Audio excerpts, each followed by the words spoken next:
All right, good morning, everybody. Welcome to the party. Today is Worldwide Wednesday, October 15th, 2025, episode 984 of your Simply Cyber Daily Cyber Threat Brief podcast. I am your host, as always, two thumbs, all smiles, Dr. Gerald Auger.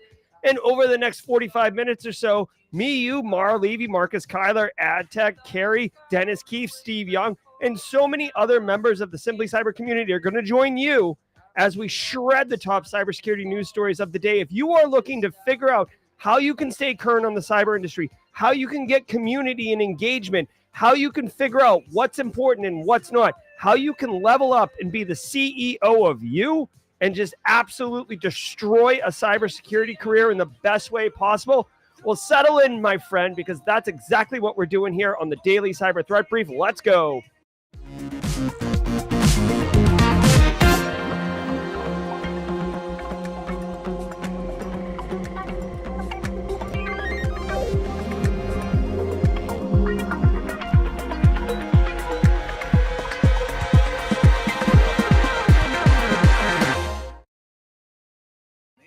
All right, we're off and running on a beautiful Wednesday morning. Now, remember, on Wednesdays, we do Worldwide Wednesday before we get in the news. We do updates. We see where everyone's at. We straight crush it like a bunch of bosses because you know why? Just because we love cybersecurity, just because we work hard, does not mean we have to be boring and not awesome. And that's what we're doing here. Speaking of awesome, whoop, whoop, whoop.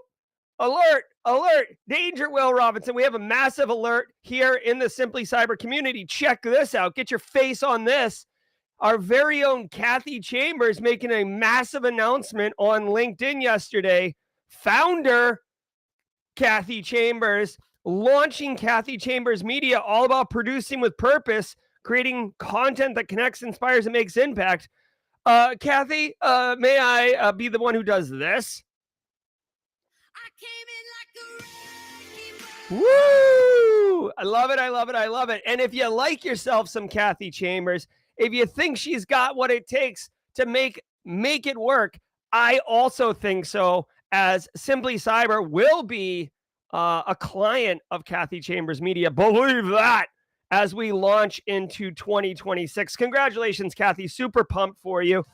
All right, guys, as always, every single episode of the Daily Cyber Threat Brief is worth half a CPE, so say what's up in chat. Don't get too excited. Like, between the update from Kathy and the Worldwide Wednesday, it's getting hot in here. So, what is it? Is it, who is it? Kendrick? No. Who says it's getting hot in here, so take off all your clothes? Was that the guy who, Nelly, was it? I don't know, whatever it was. The hacker hoodie just came off. Now I'm just straight black t-shirt. Come at me, bro. Dude, every single episode's worth half a CPE, so say what's up in chat. Grab a screenshot right above my head. See the community right here? Boom.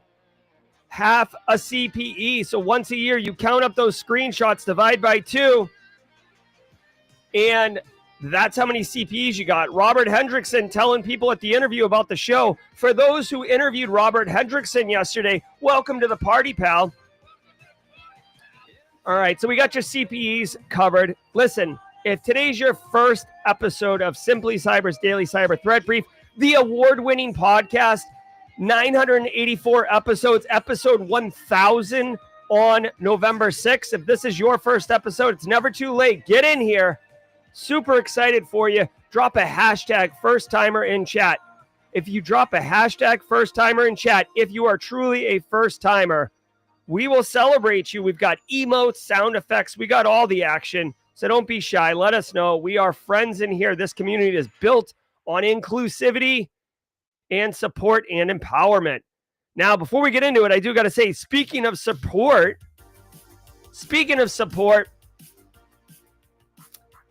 thank you to the stream sponsors who support the show, enable me to bring this. We've got a first timer. There it is. Everybody, let's pile on Jay Gathers. Jay Gathers, welcome to the party, Jay Gathers. Welcome to the party, pal. Absolutely. And as the first one who stepped into the light, I'm going to drop the John McClane emote. Blessed Agenda first timer. Welcome to the party, Blessed Agenda. Whoops, hold on. That was a misfire. Blessed Agenda. Welcome to the party. All right, dudes. Fortify 365, making your compliance problems go away, as well as hardening your environment. Fortified 365 from Barricade Cyber Solutions. It's quite simple. If you run M365 and you haven't configured it properly, you're taking on risk that you absolutely don't need to. Get on the phone, get on the internet, go to fortified365.com. Seasoned Beefs is a first-timer. Hell yeah, look at the first-timers coming in here. Welcome to the party, everybody. Fortified365.com. Get with Eric and the team. Have them configure your environment to more secure and compliant with whatever you need compliance with. SOC 2, CMMC, whatever it is. James McQuiggan at 35,000 feet, dropping 20 gifted subs, bro. I love it. We did just become best friends. James McQuiggan, thank you so much. Everybody knows James McQuiggan at 35,000 feet. Deep fake AI speaker. Dad joke of the week on Fridays. In a wonderful human being. He will be at Simply CyberCon on November 3rd. If you don't know what I'm talking about, go to simplycybercon.org. That's the conference that we throw, and it's right around the corner. He's emceeing track 2, so giddy up on that. All right, I also want to say shout out. I love the anti-siphon training. Anti-siphon training, disrupting the traditional cybersecurity training industry by offering high-quality, cutting-edge education to everyone, including you, Space Tacos, including you, Cyber Rob, including you, first-timers like Seasoned Beef and Jay Gathers. We're up here making things happen. All right? And if you're looking for, how do I operationalize this? Well, everybody, giddy up on this. Next week, October 20th, John Strand, for as little as $0, 25. Jay Gathers, first timer, immediately becomes a squad member. Hell yes, sir. Jay Gathers, there's a really cool emote tray for all the squad members. Be sure to click in there and enjoy that. Dude, next week, SOC core skills. Either learn a new skill or refresh your existing skills, all the while building network, building community, building relationships. Tony Sycori, my man, 24 months, 2 years. This guy knows what's up. Hey, Tony, we got the 1,000th episode around the corner. Just so everybody knows, I've been doing a little research. I sent out a note. If you don't know what I'm talking about, it's on LinkedIn. I sent out a note asking people to help me crowdsource content for the 1,000th episode. You can see right here. I dropped a link. I'll publish this. Come on, get out of here.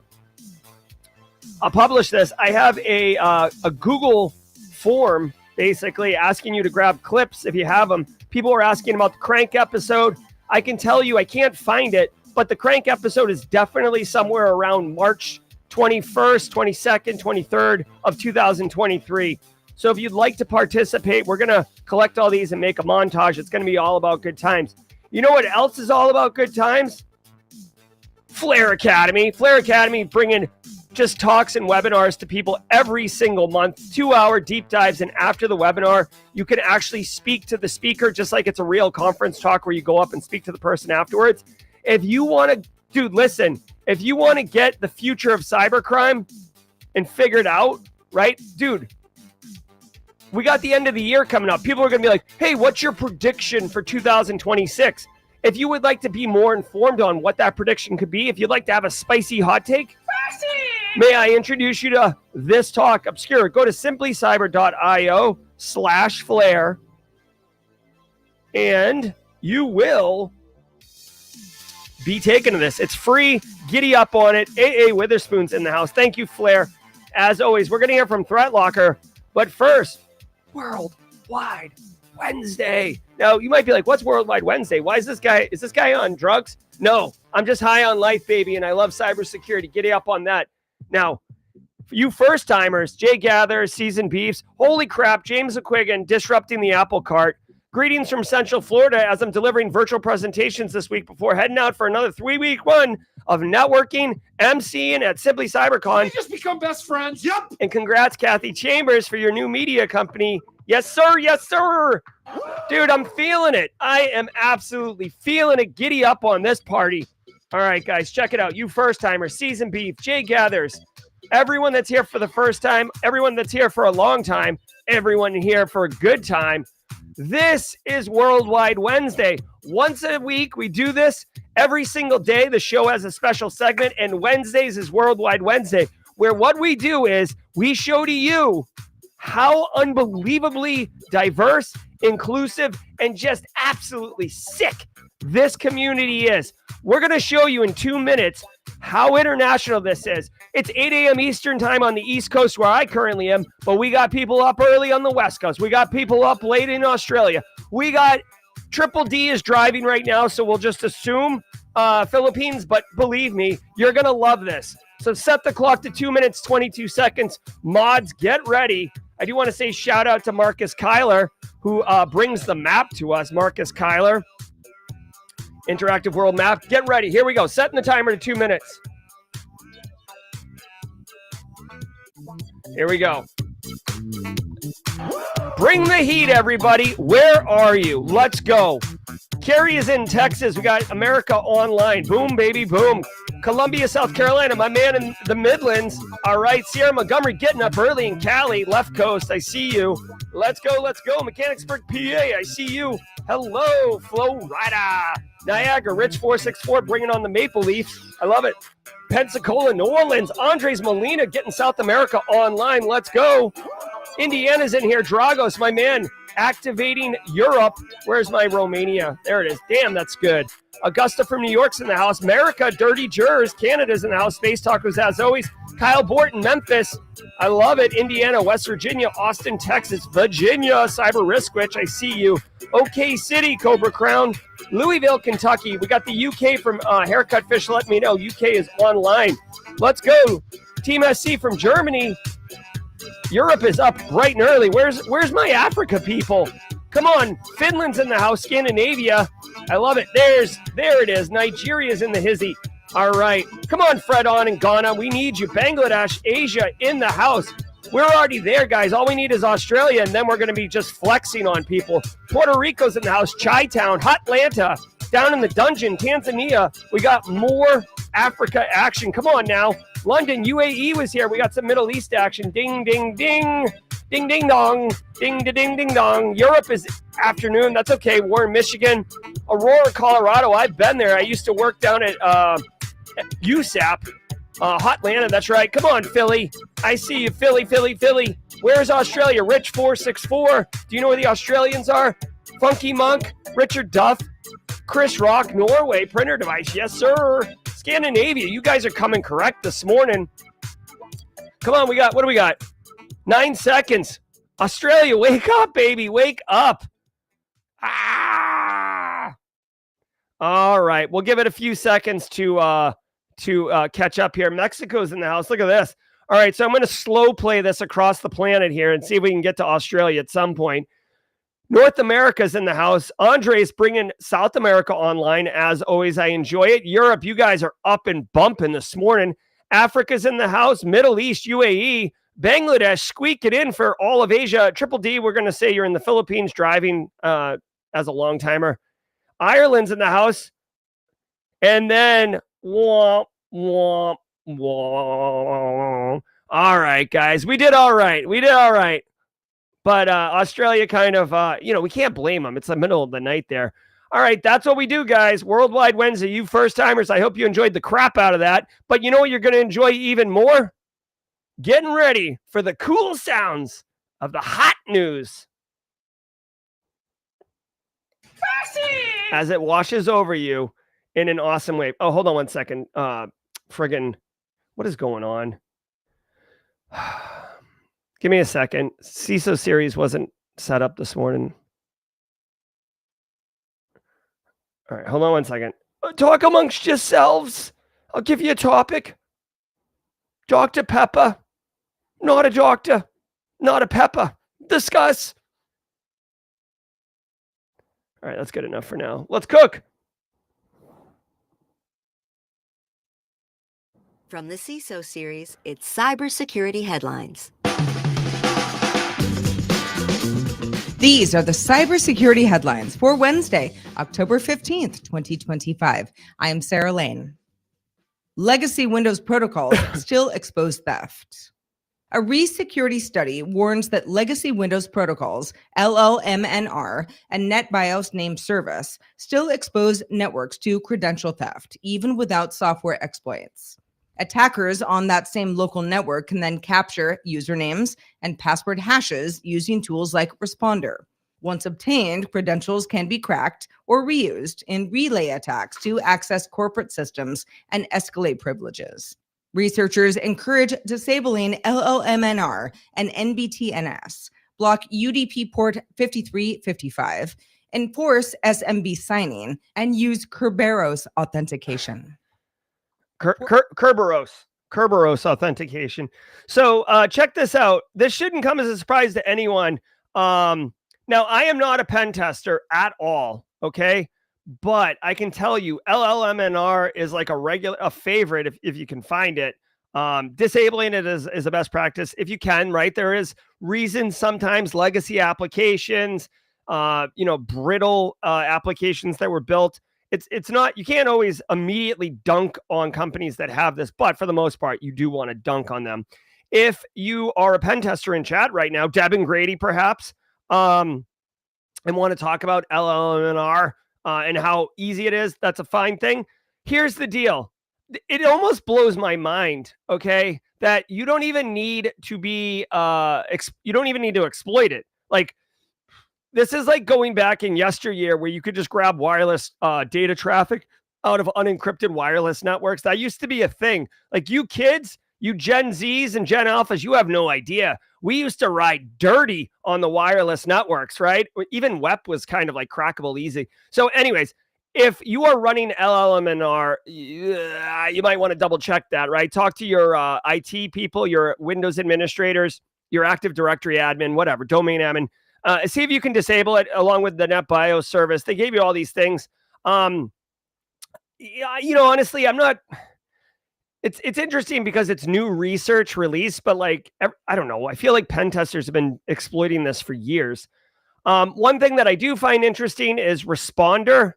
Again, I'm not a pen tester, but I can tell you every pen tester, like professional pen tester I've ever spoken to, like Go Fish is a pretty popular phishing tool that they like to use. And Responder is absolutely a tool that is like getting heavy use. Like, this thing looks like my Magic cards 1995, where the edges are all frayed and rubbed off because of the heavy use. Responder is definitely a popular one.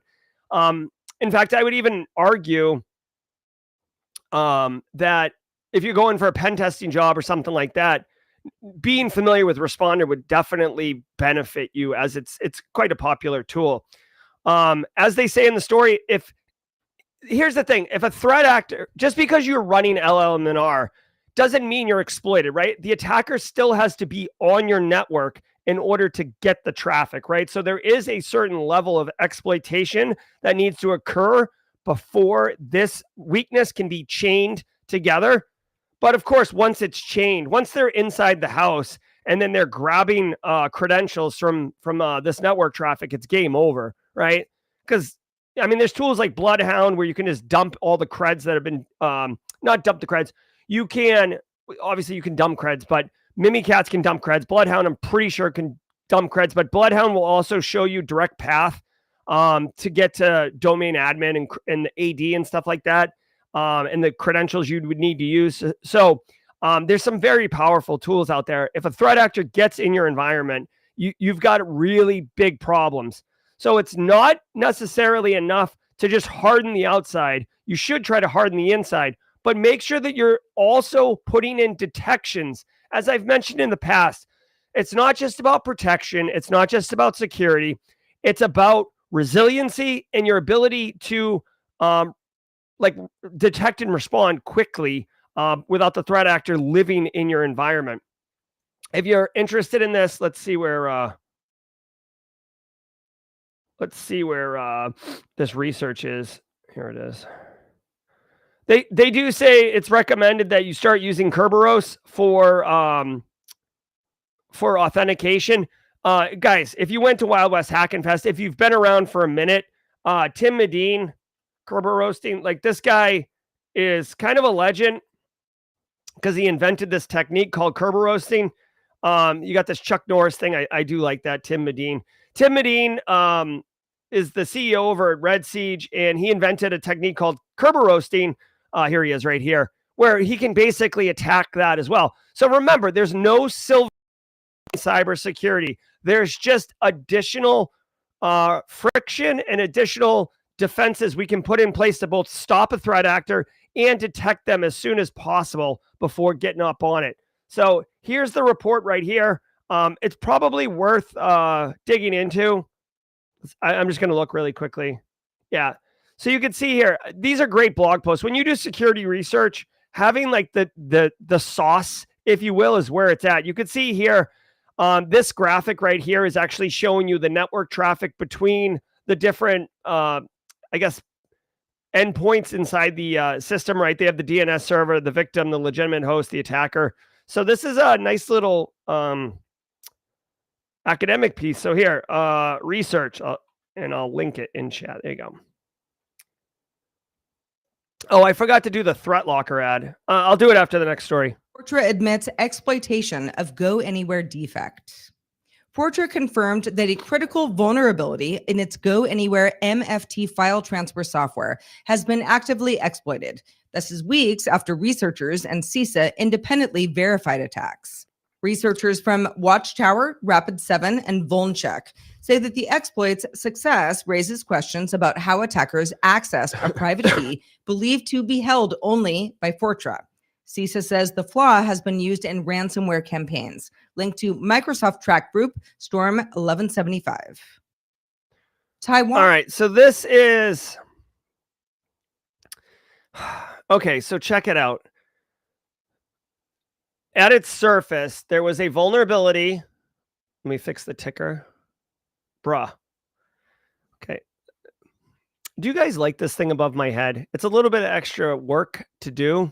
I think it looks really cool. I've wanted to do this for a while. Kathy Chambers of Kathy Chambers Media helped me with this thing, but let me know if you guys like it or not.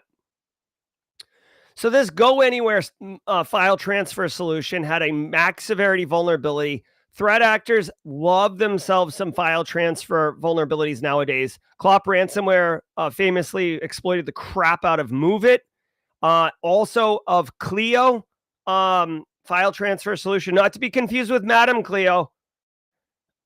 Drink, okay? But Fortra's Go Anywhere file transfer. Here is the deal. You should have patched it, number one. You gotta patch it. This story's been out there for a week or two. Security researchers have been publishing about it. So what's, by the way, I forgot to tell you, especially you first timers in chat, I want to give you more than what this story tells you. I want to go beyond the headlines. I have 20 years plus of experience. I want to give you things that you just wouldn't know unless you've like basically sat in the seat or sat in the saddle or whatever, got the scars to prove it. Like, choose your analogy or whatever you want. Okay. For this one, this is a perfect example. When you are doing tabletop exercises or when you're doing GRC work, especially for you CISOs in chat. Yep. It does cover the screenshots. I will tell you that the second half of the show, I do take it off. For you CISOs in chat and you aspiring CISOs, right? When you are talking with the business about how to handle the PR elements of a breach, you have some options, okay? There's no wrong answers, right? You're entitled to do whatever you want. There's better practices than others. This one is not such a good one. So here's what you can do. Data breach. There's a vulnerability in your software. Security researchers are publishing it. There's active exploitation out in the wild. Your software is it's gone nuclear. It's a mess, okay? That's Fortra's day 2 weeks ago. Now, Fortra decided to drag their heels, and you can do this. Oh, we're investigating. We're investigating. We're investigating. Oh, we don't see anything yet. We're investigating. Nothing's official yet. Nothing's formal yet. And then finally, they've come out and said, Yep, we did have a maximum security vulnerability.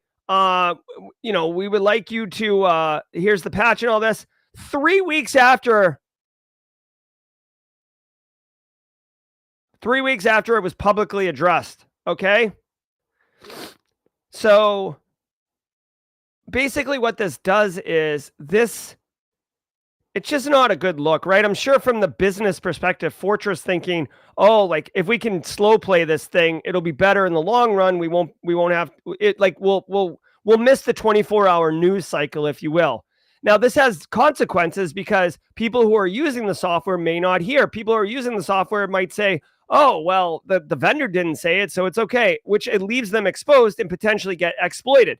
You can also do things like, hey, we've seen this thing, we're investigating it. However, in the instance that it is true, we would recommend you do these things to mitigate it. We'll report back. Like, be a good steward of your customers. This is my problem, man. Be a good steward of your customers. Do the right thing. Choose the kind option, right?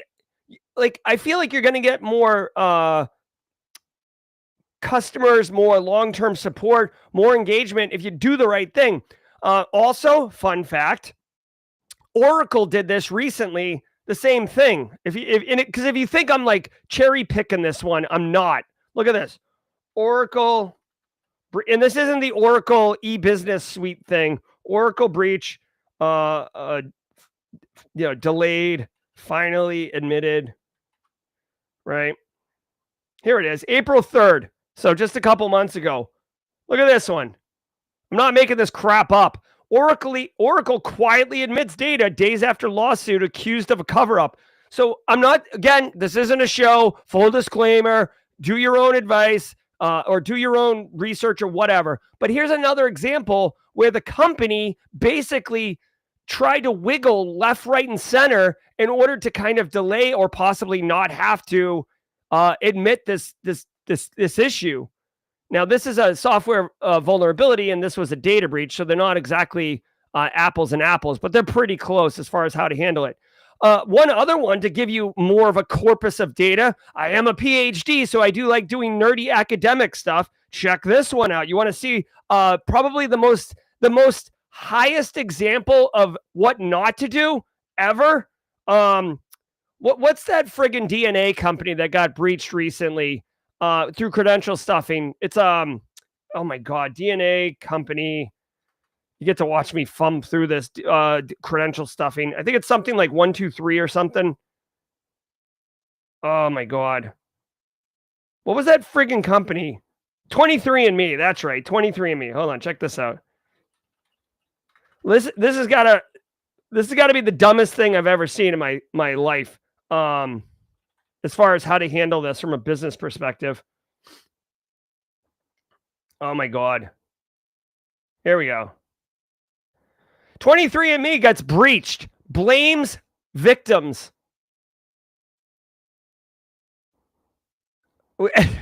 Now, granted, they're kind of right? This attack happened because 23andMe didn't require MFA. Bad on you. But it allowed their customers to have crappy passwords, which got used by a threat actor to push in and steal like 1 million accounts worth of data. This is not how to do it as well. So just a little bit of a corpus of data. If you're looking for you CISOs out there, you senior director people who are looking on how to handle these best practices, may I introduce you to Exhibit A, Exhibit B, and Exhibit C on what not to do. Claims surge in Chinese attack efforts. Taiwan's National Security Bureau says that China has intensified. And thank you to all you who are dropping 23andMe in chat. I appreciate the support. Cyber attacks and disinformation campaigns ahead of Taiwan's 2026 local elections. Government networks reportedly face 2.8 million intrusion attempts daily this year. That is up 17% from 2024. The Bureau identified more than 10,000 fake social media accounts, spreading 1.5 million pieces of pro-China or anti-government content, including AI-generated memes and videos. Officials describe the effort as a coordinated state-level campaign involving China's PLA and intelligence agencies. Oh my god, dude. I went on Instagram for the first time in a long time yesterday or 2 days ago or whatever. There's so much friggin' AI slop stuff. It's insane. The Sora, that Sora 2 tool. Bruh. All right. So listen, for those who don't know, Taiwan is a country. China doesn't recognize it. China thinks that Taiwan is a state of China and it's called Taipei. And this has been a whole thing for quite a while. I feel like this would be the equivalent of like Hawaii was able to actively defend itself from the United States back in the day and maintain their kingdom. And then the United States is like, oh no, Hawaii's a state. And Hawaii's like, nah, bruh. So Taiwan is holding their own elections, trying to be an independent country. And China is doing what China does, straight up disrupting that. Now, I will tell you that this Chinese activity, you'll see this much more in a Russian playbook than a Chinese playbook, but China dabbles. You know what I mean? China's more into espionage, but if you asked them, hey, do you play pool, China? I.e., do you do disinformation campaigns? They'd be like, we dabble. We dabble a little bit, you know, sometimes on the weekend. I used to be in a disinformation league back in the mid-2000s.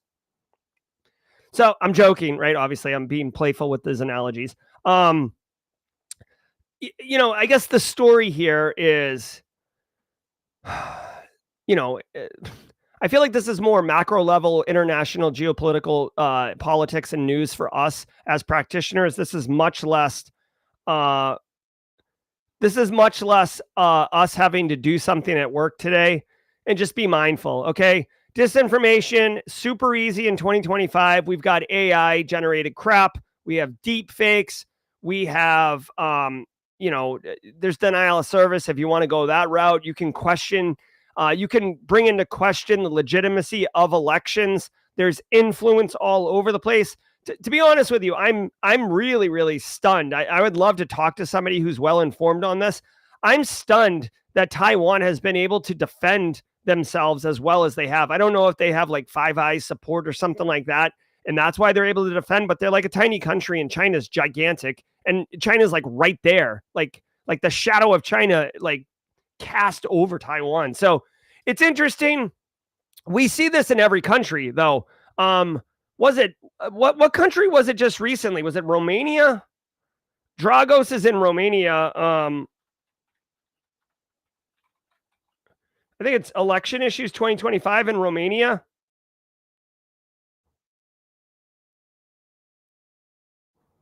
Right? Hold on.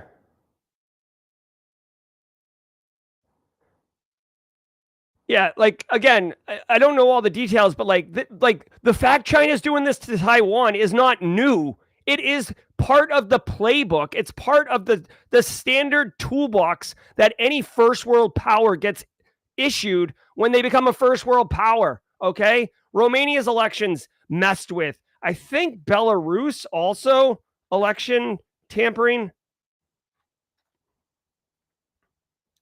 Look at. I mean, this is 2020, so it's like this is a minute ago, but you know what I mean? Like, there's a lot going on, dude. If listen, I hate to be such a peckerhead, but like, if you're not paying attention, right? If you're not like, this is happening all over the place. There is like civil unrest and people in power doing things. Okay, again, cyber show, not geopolitical show. I'm not getting into all that. The whole reason I bring all these up is just to point out, number one, this Taiwanese this claim that Taiwan's making, it shouldn't like you should not be stunned by this. This is a first world power standard operating process. So what do you do about it? Educate your friends, loved ones, end users. Make them validate sourcing. You know, 2 pieces of information. Be aware of these disinformation campaigns. You know what I mean? Like, and guys. Also remember, it's not just about compromising Elliot Matisse's account and promoting stuff from there. You can you can create tons and tons of bot accounts and then pump out all sorts of information. During the 2016 election, I think it was the 2016 US election, Trump and Clinton going heads off. Dude, there were so many bots that, like, you know, one bot would make a comment and then like 3,000 other bots would like echo that comment and demonstrate that there was like a lot of support for some type of action, with the idea of getting mob mentality and like roping people in who were kind of on the fence. Okay. So anyways, thank you for coming to my like whatever geopolitical talk. Speaking of that, at Simply CyberCon if you're interested, I will be there. I'm interested in Elliot Matisse's talk on when the news becomes the threat, crash course in geopolitical awareness. I desperately need this talk. Okay, just so Elliot Matisse knows, no pressure, dude. But I'll be taking notes. I need this talk. Give it to me. Give it to me. Give it to me. Num num num num num num num num. Pixnapping can steal everything on an Android screen. Researchers from UC Berkeley, UC San Diego, the University of Washington, and Carnegie Mellon uncovered an Android exploit known as Pixnapping that can steal anything displayed on a user's screen, including 2FA codes, without special app permissions. The side-channel attack abuses Android's rendering APIs and GPU compression to capture pixels from apps like Google Authenticator, Signal, and Gmail. Google promises a full fix in December. All right, that's kind of cool. Again, I'm not into threat actors, but I am into innovative, cool attacks, which I love. This one, oh, is this an academic research paper? Hold on one second. Oh, it is. Dude, you can always tell academic research papers because there's like a legit standard practice. The authors of this are from Carnegie Mellon, UCal, Berkeley, and Washington. Those are not light players in the research game, okay? So really quick, for you first timers, for you long timers, I got to tell you right now, this right here, because usually academic research isn't super practical. I'm going to have to give this a beat here. Oh, yeah. Oh, look at this academic research paper. Come on now. Gimme. Hold on one second. Is there a graphic? Is there an infographic? Oh.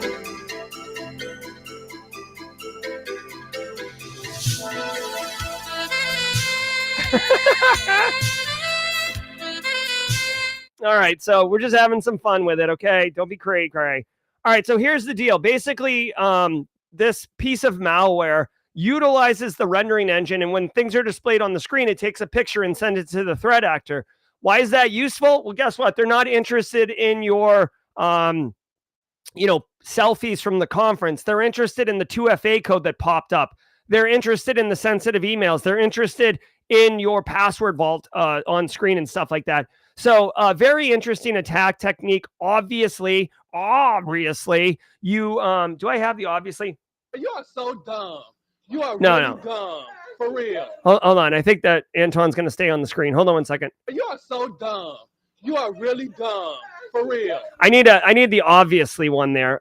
By the way, when I take the 2 weeks off in December, I'm updating the soundboard. Here's the deal. You still have to install malware. You still have to fall for something, okay? So do yourself a solid.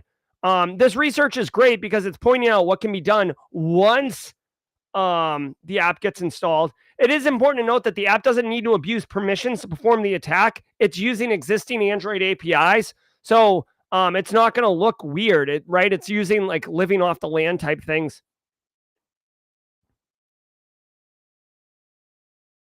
All right.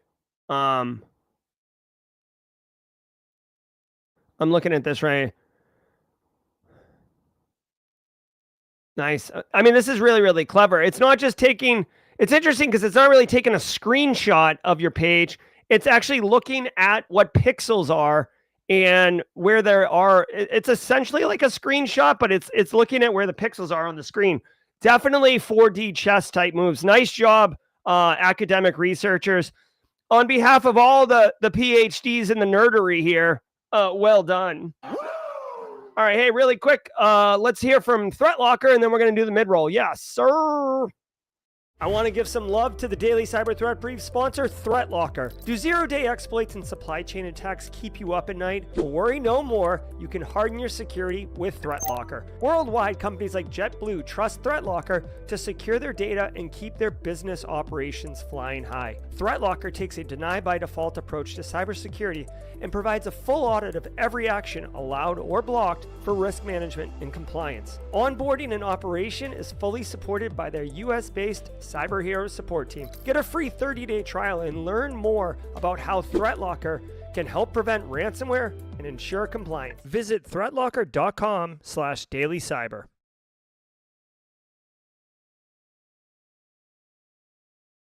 Vanta. Oh my gosh. What is your 2 a.m. security worry? Is it, do I have the right controls in place? Or are my vendors secure? Vanta Or, is a the CISO really scary series one, sponsor, how do not I a get out Simply from under Cyber these old sponsor. tools and manual processes? Enter Vanta. Vanta automates manual work so you can stop sweating over spreadsheets, chasing audit evidence, and filling out endless questionnaires. Vanta's trust management platform continuously monitors your systems, centralizes your data, and simplifies your security at scale. Vanta also fits right into your workflows, using AI to streamline evidence collection, flag risks, and keep your program audit ready all the time. With Vanta, you get everything you need to move faster, scale confidently, and get back to sleep. Get started at vanta.com/headlines. If we ever get away from CISO series, it's going to be to get away from these, to get away from that. All right, let's go. So we've already, hold on one second. I just,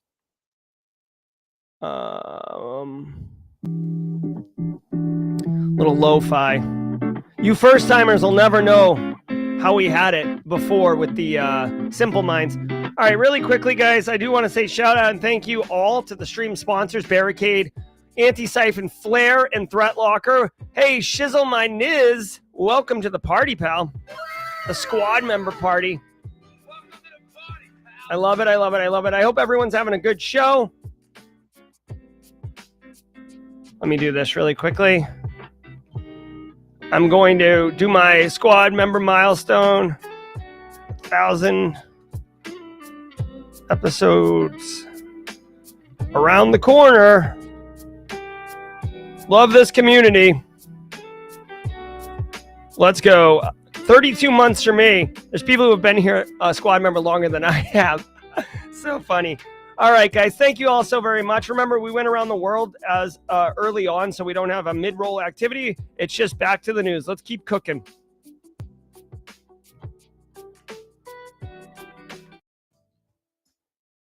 Qantas confirms released customer data. The airline Qantas confirmed that published data stolen in a July attack that exposed information on around 5.7 million customers through that third-party platform linked to Salesforce. The scattered Lapsus Hunters group leaked the data after Salesforce refused to pay ransom. Exposed details include names, emails, frequent flyer numbers, and in some cases, addresses, phone numbers, or birth dates, though no credit cards or passports appear to be compromised. Qantas obtained a court order restricting access to the leaked data and warning customers of rising phishing scams impersonating the airline. TA5. Okay, hold on one second. Really quickly, Jack Joy Jr. announcing in chat, day one, new job starts today. I came in like a wrecking ball. Hell yeah, dude. Crush it, crush it, crush it. As always, remember, Jack, I actually have a video on the Simply Cyber YouTube channel on how to absolutely crush your first 90 days. Don't be shy. All right, so Scattered Spider, Lapsus, Super Group, basically the audio slave of threat actors, attacked Qantas, released data, yada, yada. And Qantas is telling customers it's got an Australian court injunction to place to stop people from accessing, viewing, or releasing data. Bro, what is this? Okay, just for a minute, please. What is this? Dude.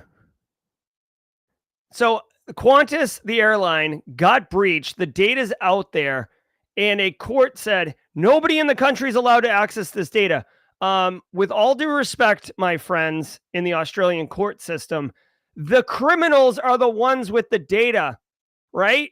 So you're keeping like if you're a criminal, you're going to access the data anyway. Like, I don't know. Like, to me, this is like, what is this? Window dressing? Like, this is keeping honest people honest. Okay. I suppose you might have some small fraction of people who are curious and want to download data and do something with it. But for the most part, this is a input to cyber criminal enterprise to commit fraud, social engineering, phishing, leverage it in future attacks. The criminals think that your court order is cute, bro.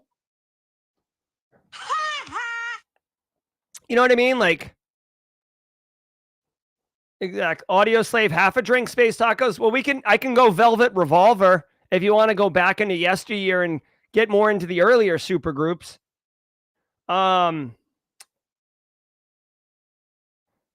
Yeah. So anyways, these scattered lapses hunters, if that's what they're going by, they also go by the calm.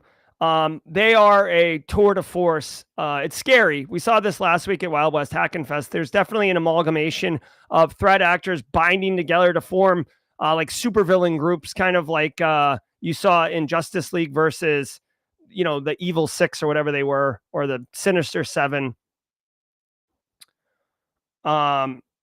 2 million customers breached, 1.7 million other customers had some combination.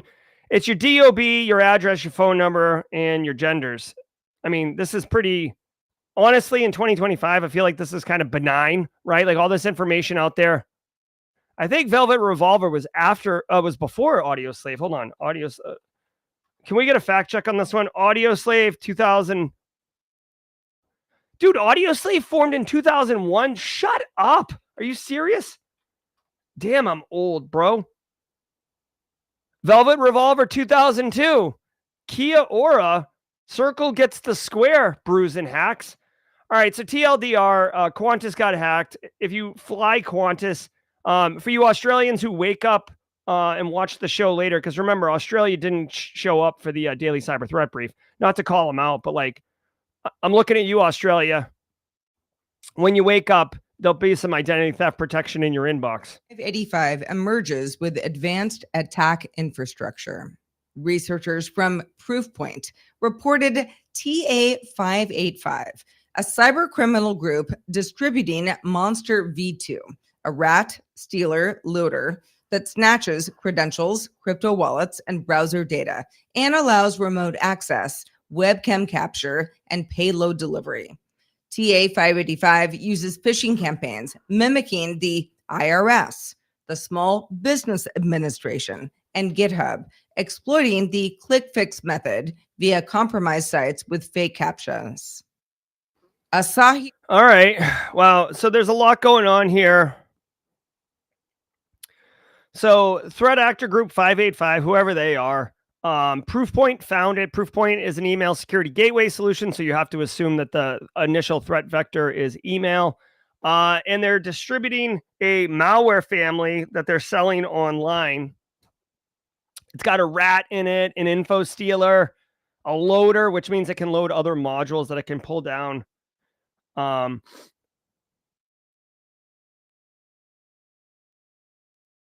The malware does avoid countries in Commonwealth of Independent State countries. What the heck is that? Commonwealth of Independent States is Tajikistan, Belarus, Moldova, Armenia, Kyrgyzstan, Kazakhstan, Uzbekistan. That's wild. I mean, I would assume that the threat actors are operating in one of these countries, or the collection of threat actors are operating out of this country, so they're trying to not poop where they sleep. Let's see. So they're doing all the normal things, right? Pretending to be IRS, pretending to, socially engineer and be someone they're not. They have click fix technique in here, which means it looks like a pop-up and you're trying to do some type of CAPTCHA where they get you to run PowerShell on your machine. There's been some additional adjustments to the click fix technique. I attended a talk in the summer, SC Kick. Debin Grady was there. Debin, remember the woman from frickin' Red Canary? She was talking about a development of this technique. I can't remember right now. My brain is cooked. But yeah, you know what, dudes? If it works, use it, right? Threat actors out here being like, oh, I'm going to innovate. I'm going to do all the new things. Just kidding. I'm literally going to use what works over and over and over again. Until it doesn't work, right? Dude, threat actors don't get paid more for using elite level hacks or 0 days. They get paid when they succeed at attacking you. That's what's up. All right. They're also compromising websites that are hosting malicious JavaScript. There's the fake captcha you get that gets them to run the stuff. Here's the deal. Couple things.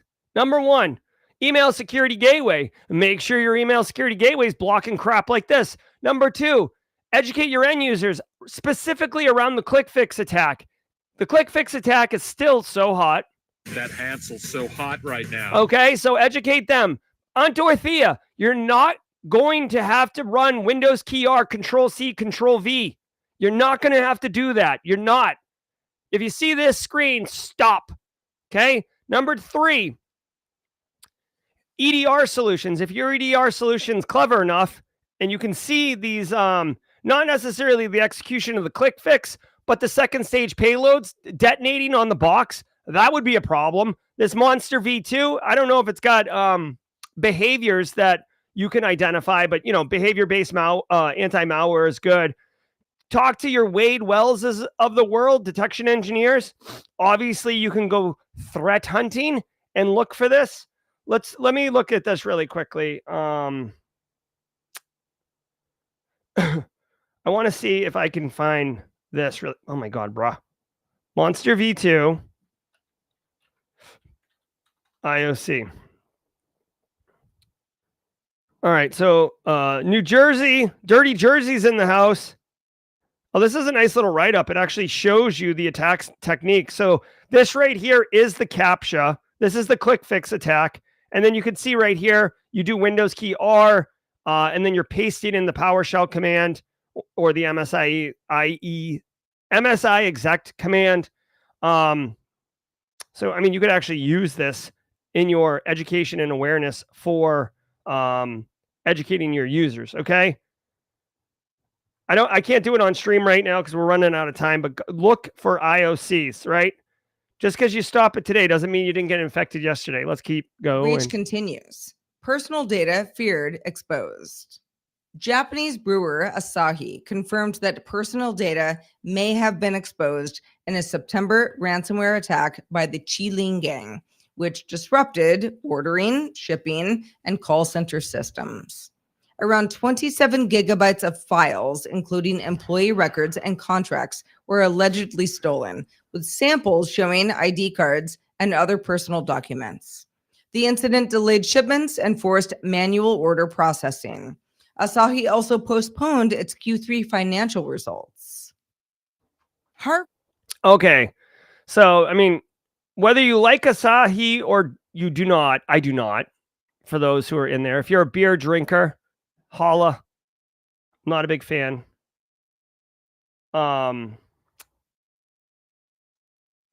But they're basically a manufacturer, right? They manufacture beer, period, full stop. They're a massive company. They make lots of money, and they're a desirable target for threat actors.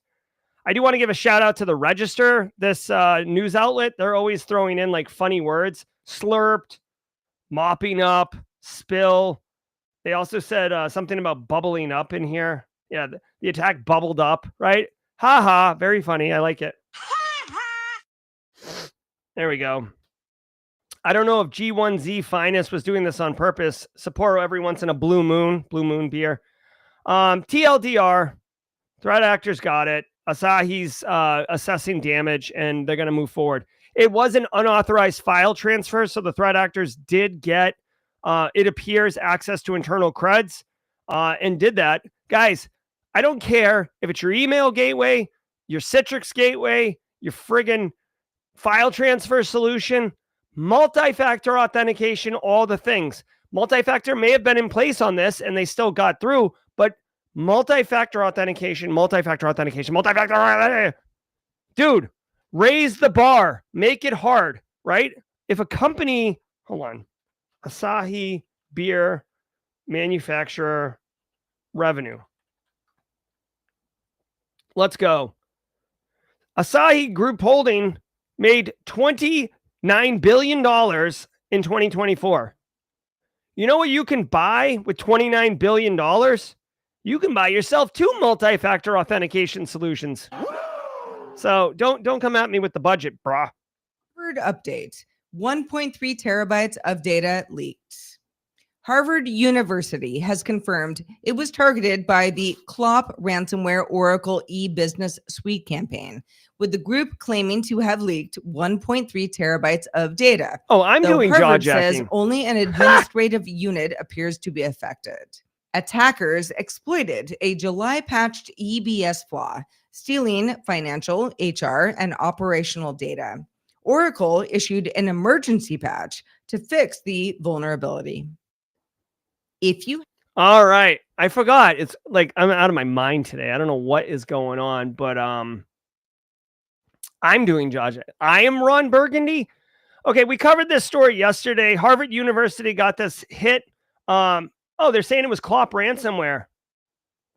Dude, Clop ransomware, they don't attack often, but when they do, they come correct. Dude, again, you can kind of tell the age of the Scattered Spider Lapsus group. Clop ransomware, dude, if they ever get arrested, if I had to guess, it's like a 40-year-old who's just like, all right, I gotta get paid. I got some bills. I gotta pay off this boat. All right, we're good for a day. Because Clop ransomware made bank on the Move It breach a couple years ago, and then they kind of went dark, and now they're back, dude. 1.3 terabytes. Again, I talked about this before. If you're running Oracle e-business suite, you gotta patch it. You gotta patch it. And then number 2, higher education. It's a tough market, dude. Here's the thing. Remember, not only did I work protecting a higher education facility, I was part of the problem. I am I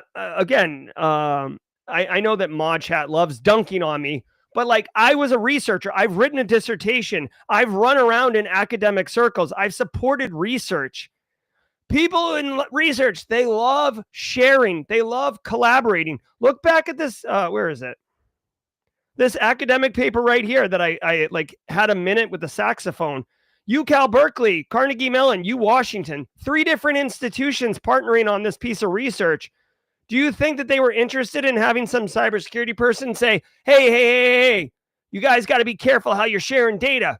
I'm here to control you. Hell no. Dude, higher ed, it's a lot of like togas and walking around pontificating, sharing all the resources, all the data. I'm being hyperbolic, but my point is, the mission of higher ed and the way that the academics operate is kind of directly conflicting with what we do in GRC around data governance and control.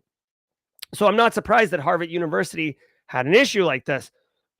Now, this issue is not through poor data governance or poor management. It's a technical exploitation of an enterprise grade solution. But, there you go. By the way, 1.3 terabytes is not too shabby. That's another hallmark of Clop ransomware. They get these big data dumps, and then they have to dig through it. Angular letting me know I am the weakest link. Drink. Pontificating is a drink? Come on. Space tacos. Is it? All right, guys. Look at us at 8:58. For the... hold on one second.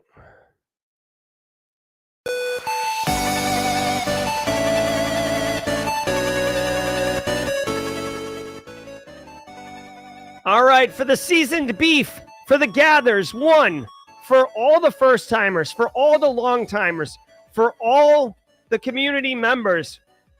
I hope you had a great episode. This is Wednesday, October 15th, 2025, episode 984. And you and I absolutely put on our boots and mud stomped this episode of Simply Cyber's Daily Cyber Threat Brief. Come back tomorrow at 8 a.m. Eastern, where we're rolling it back and getting after it. Every day, man. Consistency. Just show up. Half the challenge is showing up. Believe me when I tell you, it will help you in your career and on your journey. We're going to go into some jawjacking in a hot second, so giddy up on that. And after that, 2 Cyber Chicks is going to melt your face. I'm Jerry from Simply Cyber. Until next time, stay secure. Ever wonder what it takes to break into cybersecurity? Join us every weekday for Jawjacking, where industry experts answer your burning questions about the cybersecurity field. Live, unfiltered, and totally free. Let's level up together. It's time for some Jawjacking.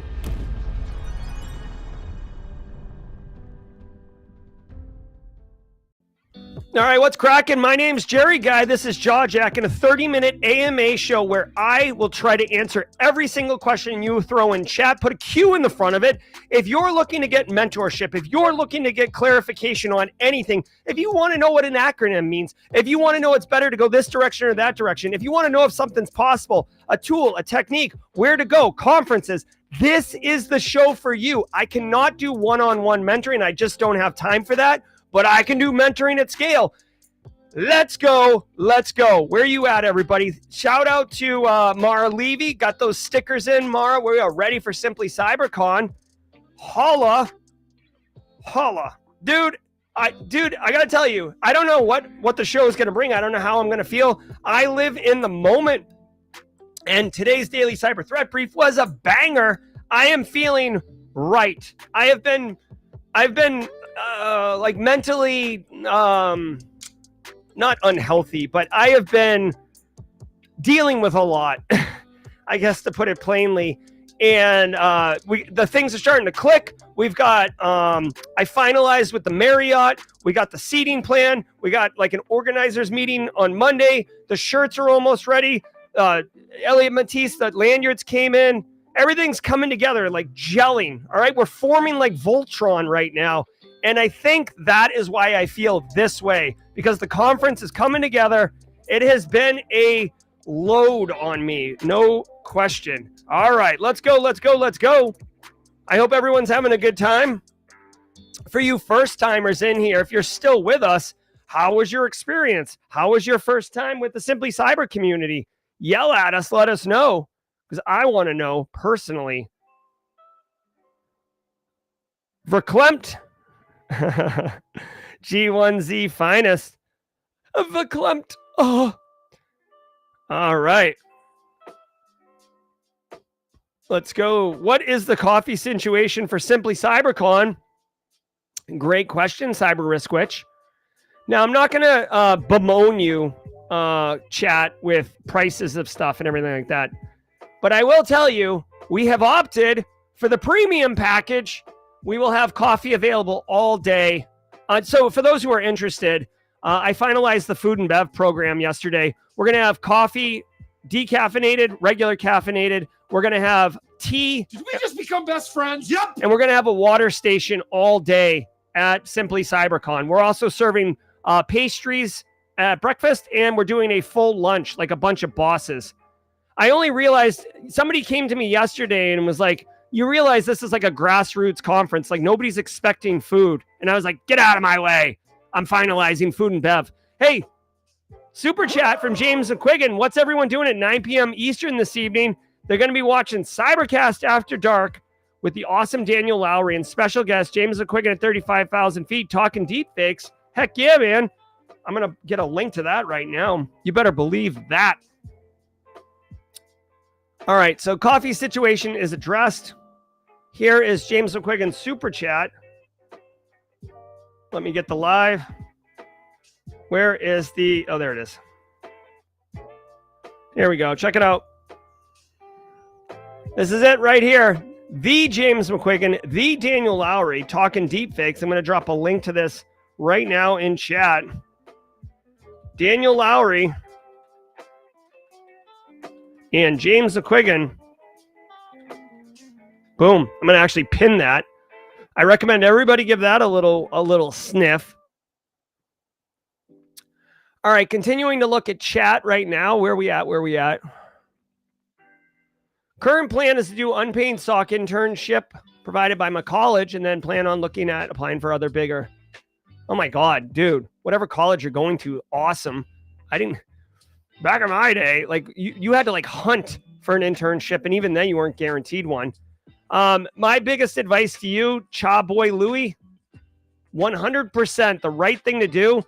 Absolutely squeeze all the juice out of that internship, which means, and dude, this isn't going to be easy, but I'm telling you, if you do this, it's going to pay dividends. Number one, show up, right? If you're supposed to be at work at 9 for the internship, be there at 8:45. Okay? Be engaged. Go beyond expectations. Don't be pushy. Don't be like showing up at their house and be like, "Ooh, can I help?" Like, be engaged.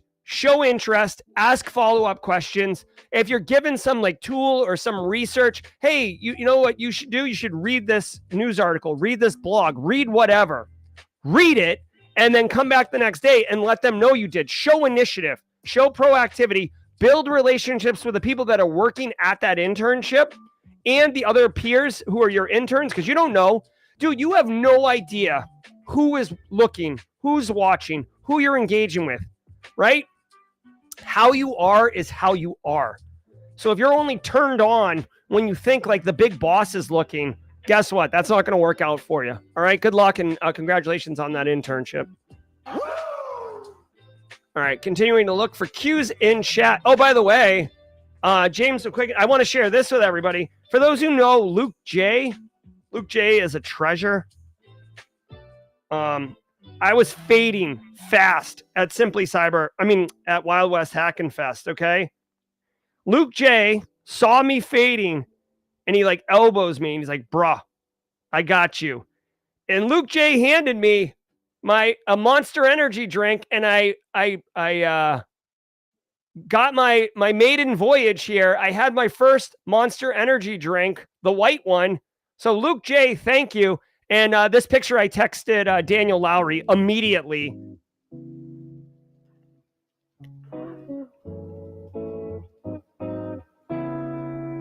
All right. Okay, let's keep going.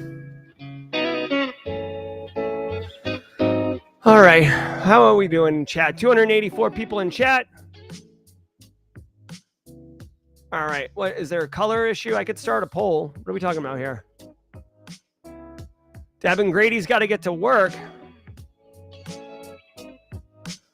All right. Let's go. So what's up, guys? I mean, happy to talk. If you want, I can show you the layout for Simply CyberCon if that's interesting to people. We are having a special guest for Daily Cyber Threat Brief tomorrow and Friday. I do have to travel again. It's been a lot of travel. In case you guys didn't notice, I've been traveling my face off, which has played into the load on me lately. Question from Steve Young. Anyone out there using Microsoft Purview DPSM, Data Security Posture Management for AI? I have not heard of that. And I think you're joking, right? But Microsoft Preview, DSPM.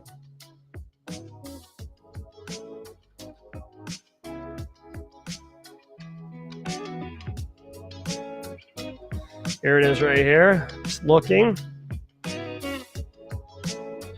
Kind of cool. This is a GRC Mafia person's favorite. Oh, it is Purview. I thought you were being funny, like when Charles Barkley says terrible. So, all right. So DLP is such a hard solution to implement.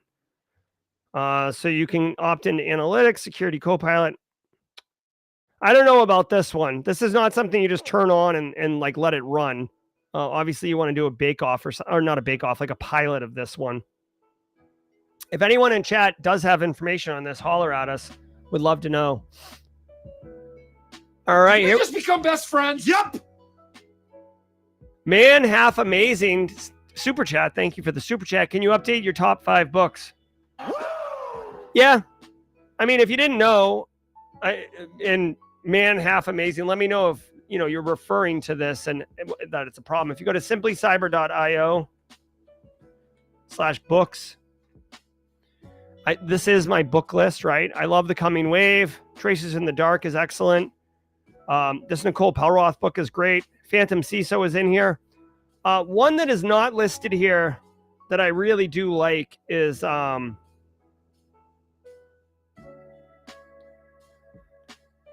what? Here, one second. I have a book that I really do like that it's not here, but whoops. I'd like to share with you. Hold on one second.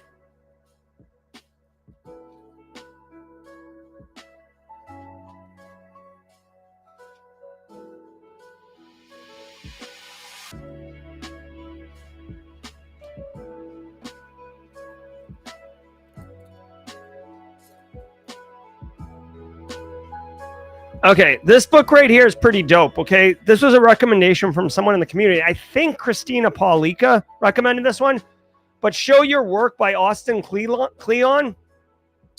Basically, this is a book that helps you kind of get out there, right? I talk about it all the time. Deliver value into the network.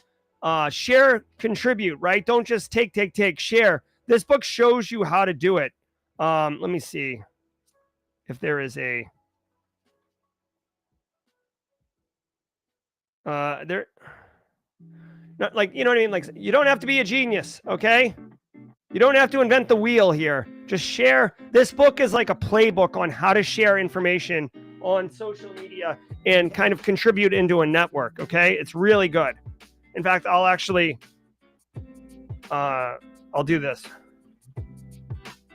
In fact, Christina Paulika, if you're in chat or if you're watching on replay, can you actually, can you add this to the book list, please? So here's Show Your Work. I actually messaged this guy and asked him to come on Simply Cyber. He ignored me. They're not all winners. All right, here we go. I dropped a link to the book in chat. Next question. Oops. How do you convince folks important MFA is? Oh my God. So Sunshine, a couple ways. I mean, you can obviously use the news stories where MFA wasn't in place. You can have a pen test done, which will viscerally show you without having it exploited. You can, a really effective way to do it is go to a data breach. I mean, this is a little bit tricky, but like pull down a data breach and show people their passwords. It's like a magic trick, right? When you show them that their password is not secure, they get a little concerned. Also, what I like to do is, personally, Sunshine, is I like to make it personal. Like, it's not, hey, put MFA on your work account. It's like, hey, why don't you put MFA on your bank account, right? Do you want someone to steal your money? Oh, hey, like, why don't you put MFA on your email? Because guess what? If I want to steal your Instagram password, I'm literally going to go to Instagram and do a password reset, which is, guess what? Going to send an email to you. If I'm in your email, I'm going to acknowledge it. I'm going to reset your password, and then you're off and running. So make it visceral, make it personal.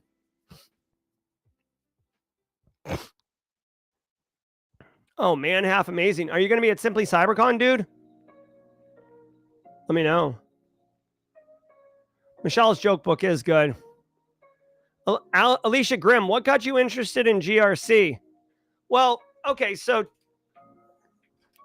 for those who don't know, I was a software developer for the government, and then my FISMA compliance became a thing, and my code software got audited for FISMA compliance. And in software, you typically write your software to customer requirements. The customer didn't have any security requirements, so my solution didn't have any security really in it.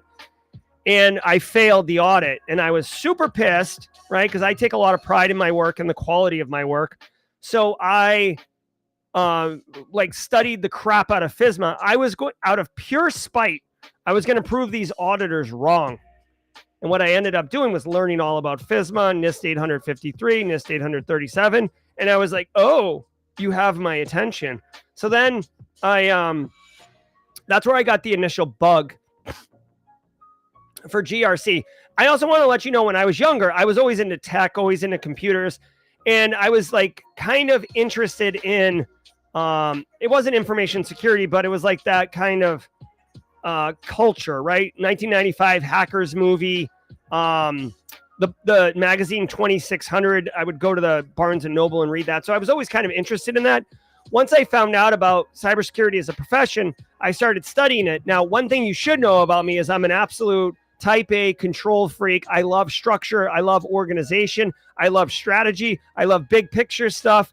And I love all the pieces and all the blocks. And that's what GRC does. I could have just as easily fell in love with blue teaming or red teaming because I'm passionate about cybersecurity, period, full stop. But my first kind of opportunities to work was doing Sarbanes-Oxley compliance work.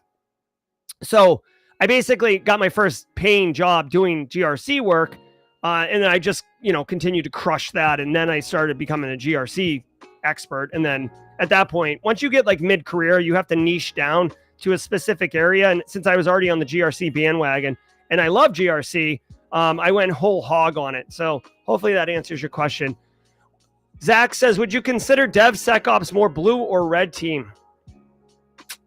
I would consider it blue.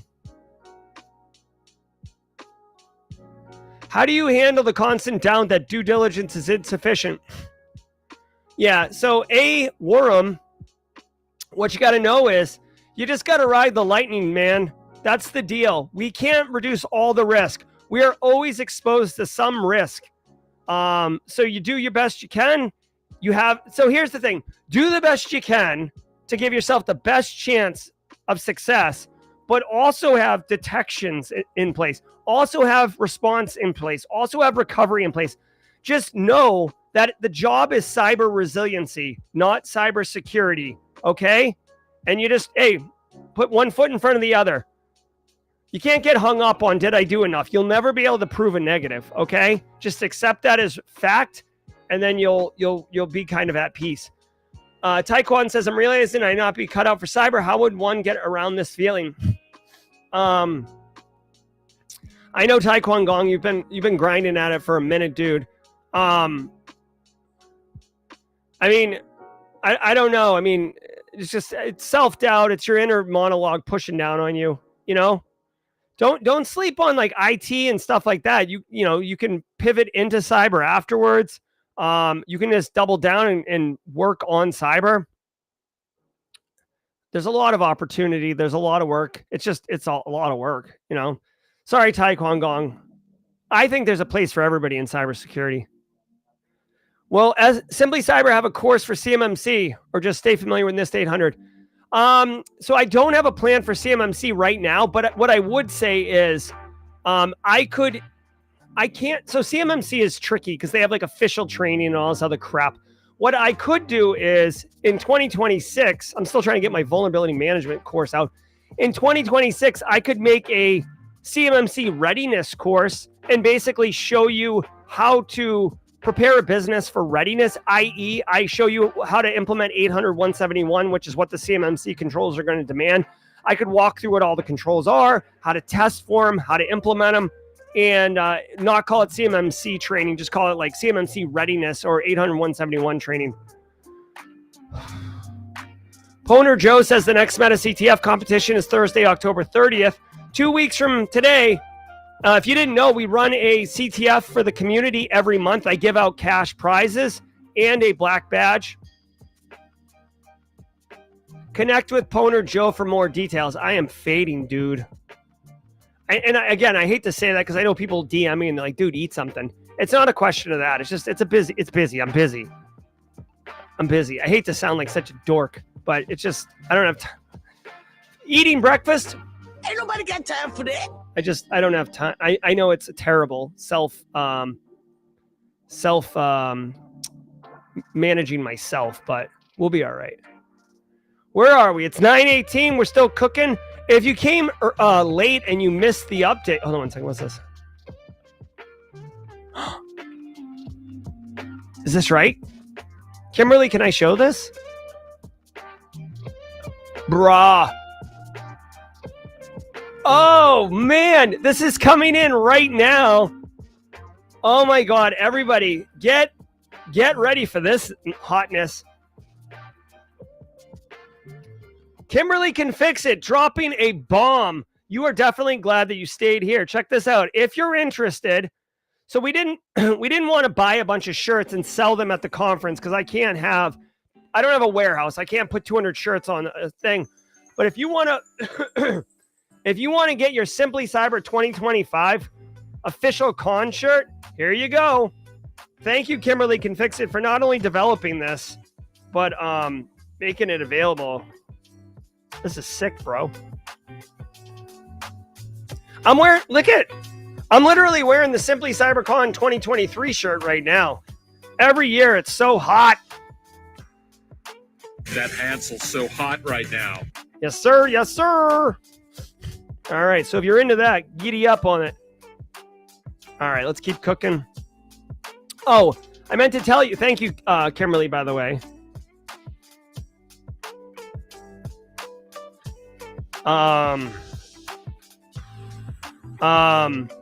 Hey, one thing that I still have to solve for. The daily cyber threat brief has to happen on November 3rd, the day of the conference. But the conference starts at 9 a.m. I am going to be running around like a jackwagon. Like, technically, we could do it live from the conference, but it's going to run right into Tyler Ramsby's keynote. So I'm thinking of having the Simply CyberCon done virtually, and people can tune in that are there at the conference. But that's just a problem that I'm trying to solve right now, FYI. If you missed it earlier today, we had a big announcement, or Kathy had a big announcement. It begs repeating, though. Did you know our very own Kathy Chambers in chat launching her own company, put founder on the board, Kathy Chambers Media, all about producing with purpose, creating content that connects, inspires, and makes an impact. And we're very, very happy for Kathy and wish her all the best of luck. I can tell you definitively that Simply Cyber has already engaged Kathy for her services, and you're going to see the output of that. Hopefully, like, we haven't started working yet, but once we start working, I'm excited to see what Kathy Chambers Media can do.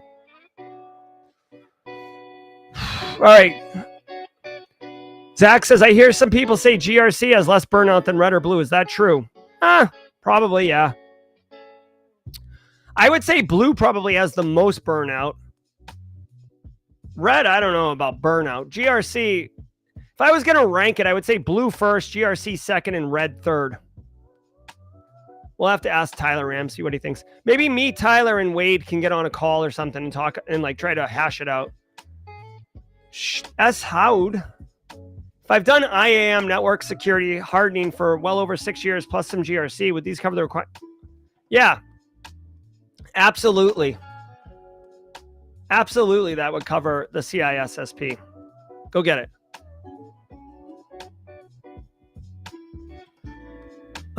She can do everything. That's right. That's right. And don't sleep. Kimberly can fix it. Also doing services. Okay. Kimberly, do you have a website? Yes, you do. So Kathy can help you with your media and your content. But did you know Kimberly is so shy and puts so many people like above in like, you know, in the forefront. Kimberly McKnight runs her own business, right? She doesn't, I don't know, she doesn't tell anyone about it, okay? Kimberly can fix it. Cybersecurity marketing services, right? If you're a cyber company or business and you need some help on marketing, right? That's Kimberly. Do you like, I'll just throw it out there. If you like the way that Simply Cyber is doing marketing, that is Kimberly can fix it, okay? She does marketing for Simply Cyber. Hell yeah. Come on now. I guess it's, you know, announce your business day here on Simply Cyber's Jawjacking. If you got a business, drop it in chat. I'll throw it on screen. We'll get up on it. Who else in the community? Oh, I know. KairoSec, Tyler Ramsby, and me. Tyler Ramsby and me have a pen testing company. Did you know that? We're straight crushing it. All right, if you got questions, drop them in chat. I do want to answer them. I'm just having some fun in here. Do companies really hire for GRC? Yes, absolutely. DataSphere. Honestly, it's oftentimes the first hire.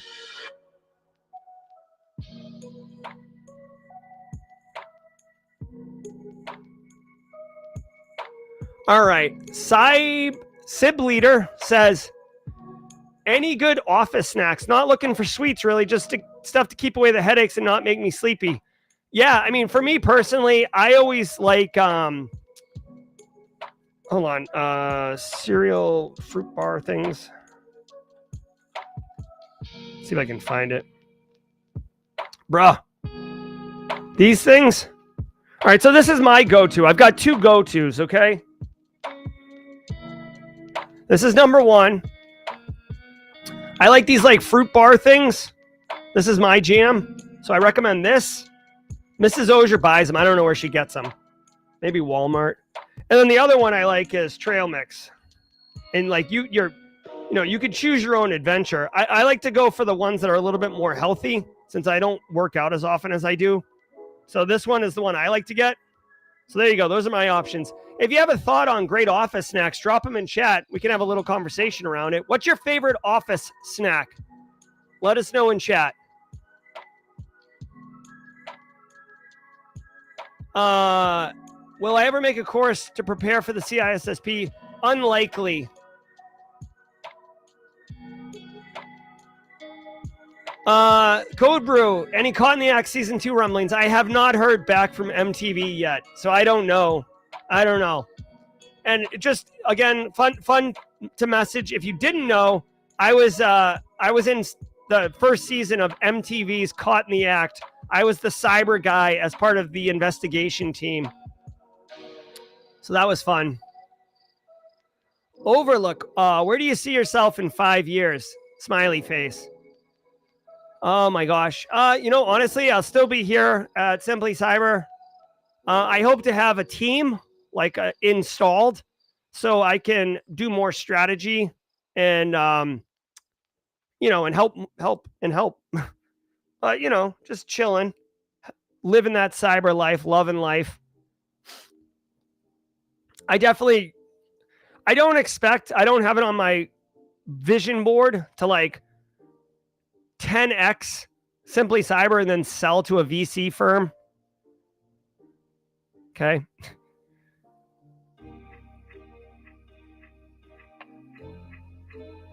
I will tell you, I'm pretty excited. We'll have to get permission from Mrs. Auger, but I won't go into too much detail, but Mrs. Auger and I are going to be dressed very nicely on Friday.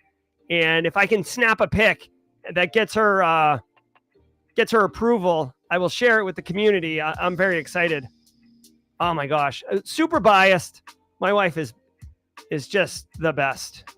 Gorgeous, smart, witty, just a great life partner. Any good people to follow that have good content regarding C-Risk exam prep? Ooh, I do not know anyone with C-Risk exam prep. C-Risk is an ISACA exam. I do not know. If anyone in chat knows a good C-Risk exam prep person, let me know. I don't know of any though. Is CISP required for GRC?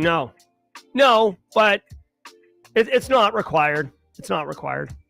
It will help you get the job. It'll be a key differentiator. Prem says, what are some of the controls your software failed for the FISMA test that got you eventually pivoting into GRC? I wasn't doing any auditing at all. Number one, we had no, I'm pretty sure we didn't have any backups. We didn't have a test environment. We did have a dev environment, but we were pushing to prod quite a bit without control. What else did we do? So, those are the main ones. I will tell you this. This is kind of a funny one. So it was for the finance and accounting department of the Marine Corps. And they were building this tool that would allow all the remote bases to file their annual finance and accounting stuff, right? Well, we needed the ability for them to delete, but also recover if they accidentally deleted it, right? And I was 22 or something like that. I didn't know the right terms, but I was writing the function, and I had to make the button and everything, and I couldn't think. The right terms are delete and restore, but I couldn't remember. So I'm almost positive what I came up with was destroy and resurrect. I think that those were the buttons on the application for a minute.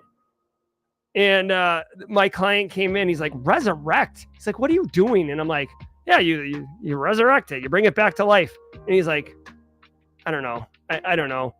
I don't think that's going to work. And I was like, all right. I think I ended up with restore ultimately, not recover. But destroy definitely felt good. All right, let's keep cooking. We got, oh, hold on, 2 cyber chicks.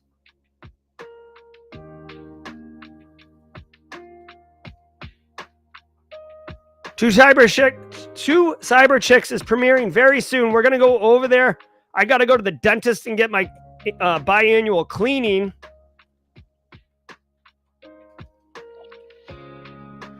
There we go. 2 cyber chicks raid. Let's giddy up on it. I'm Jerry from Simply Cyber. Peace out. Until next time, stay secure. Great questions today. Great jaw jacking. Enjoy your guest host tomorrow and Friday.